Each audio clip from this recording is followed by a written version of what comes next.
The first choice to be made concerned the 0946.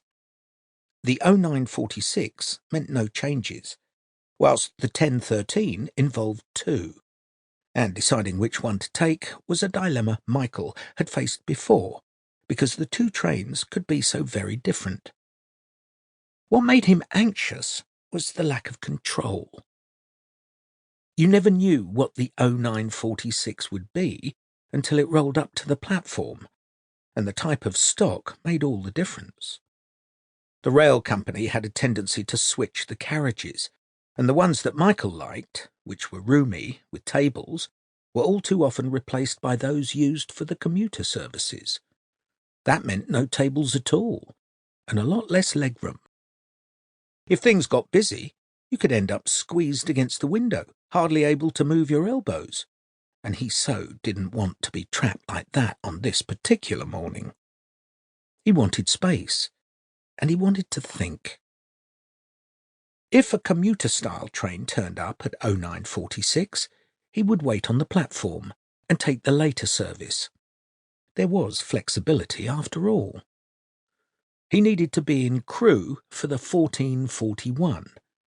If he missed it, the through trains were hourly, so he wouldn't be stuck. He smiled. Was he always so particular about trains? The answer to that was an emphatic no.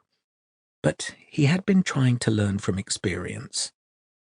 He'd been making so many journeys over the last few months, taking advantage of off-peak tickets that sold in advance for next to nothing. As a result, he'd become very familiar with the different levels of comfort on different services. There was a tannoy above his head, and it came to life even as he looked up at it. "We are sorry," it said, "but the 0946 service from Southampton will have no catering facilities today."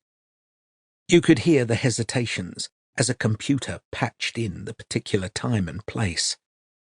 The apologies were pre-recorded, of course, the phrases selected for the constant stream of cancellations and adjustments. "We are sorry for the inconvenience this will cause to your journey." Michael found he was smiling more broadly. He had mouthed the words, giving the word sorry the same heavy emphasis as the earnest announcer. Why would there be no catering services?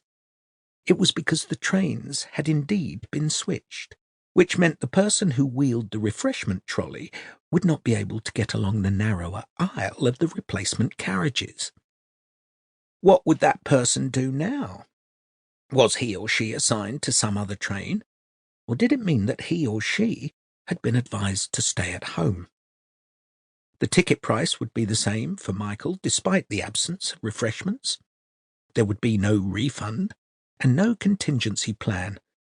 The train operator wouldn't scramble emergency rations in a cool box. You'd be left hungry and thirsty, all the way to Gloucester. He glanced at a woman sitting at the end of the bench. "Are you on the next one?"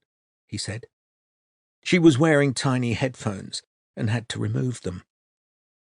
"I'm sorry," she said.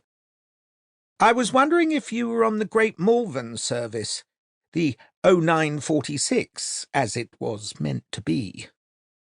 "Yes. I got this train last month, and it wasn't on time."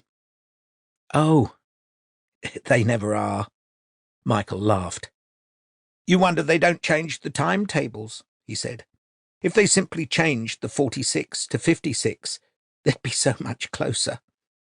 I suggested that on one of their customer feedback forms. Have you ever filled one of those in?" The woman was smiling back. "I really wouldn't bother," she said. "I'm still waiting for the reply," said Michael. "I'm an important customer, apparently. My opinions are very important to them, but they haven't quite got round to getting back to me yet. You know, there's no catering service today." The woman shook her head. "I never use it," she said. "I do, when I can, for fear they'll do away with it. You could say I'm trying to encourage them